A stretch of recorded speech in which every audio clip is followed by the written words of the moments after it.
തെന്നിന്ത്യൻ സിനിമാ പ്രേക്ഷകർക്ക് ഒരിക്കലും മറക്കാനാകാത്ത ഒരു താരമാണ് ഉണ്ണിമേരി. നീണ്ട കാലത്തെ അഭിനയ ജീവിതത്തിന് ശേഷം കുടുംബവും സുവിശേഷ പ്രചാരണവും ഒക്കെയായി മറ്റ് മേഖലകളിൽ സജീവമായാണ് ഇപ്പോൾ ഉണ്ണിമേരി ജീവിക്കുന്നത്. എന്നാൽ സോഷ്യൽ മീഡിയയിലോ മറ്റു മാധ്യമങ്ങളിലോ ഉണ്ണിമേരി ഇപ്പോൾ സജീവമല്ല. ഇടയ്ക്കിടെ സിനിമാ താരങ്ങളും ആരാധകരുമൊക്കെ ആകസ്മികമായി കണ്ടുമുട്ടുമ്പോൾ എടുക്കുന്ന ഫോട്ടോകൾ വഴിയാണ് ഉണ്ണിമേരിയെ ഇപ്പോൾ ആരാധകർ ഓർക്കുന്നത്. ഈയിടയ്ക്ക് ഉണ്ണിമേരിയുടെ ചില ചിത്രങ്ങൾ സോഷ്യൽ മീഡിയയിൽ വൈറലായിരുന്നു.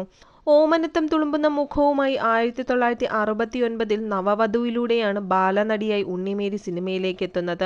സിനിമയിലെത്തിയ ശേഷം ഉണ്ണിമേരി ദീപ എന്ന പേര് സ്വീകരിക്കുകയായിരുന്നു.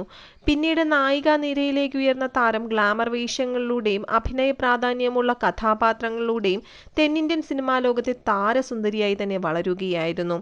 കണ്ണപ്പനുണ്ണി, മഹാബലി, തിങ്കളാഴ്ച നല്ല ദിവസം, ചട്ടമ്പി കല്യാണി തുടങ്ങി 300-ലേറെ സിനിമകളിൽ താരം അഭിനയിച്ചിട്ടുണ്ട്. ഇടക്കാലത്ത് സിനിമ വിട്ട് രാഷ്ട്രീയത്തിലേക്കും താരം കടന്നിരുന്നു. പിന്നീട് മുഴുവൻ സമയം സുവിശേഷ പ്രവർത്തകയായി.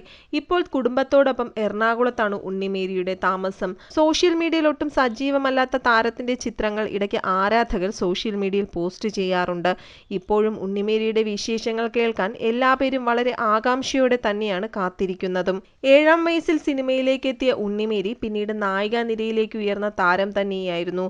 അതിനുശേഷം ഇതിഹാസ താരം പ്രേം നസീറിന്റെ നായികയായിട്ടാണ് താരം കൂടുതൽ സിനിമകളിലും അഭിനയിച്ചിട്ടുള്ളത്. ഇപ്പോൾ ഭർത്താവിനും മകനും മരുമകൾക്കും പേരക്കുട്ടിക്കുമൊപ്പം എറണാകുളത്തെ കലൂരിലാണ് ഉണ്ണിമേരി താമസിക്കുന്നത്.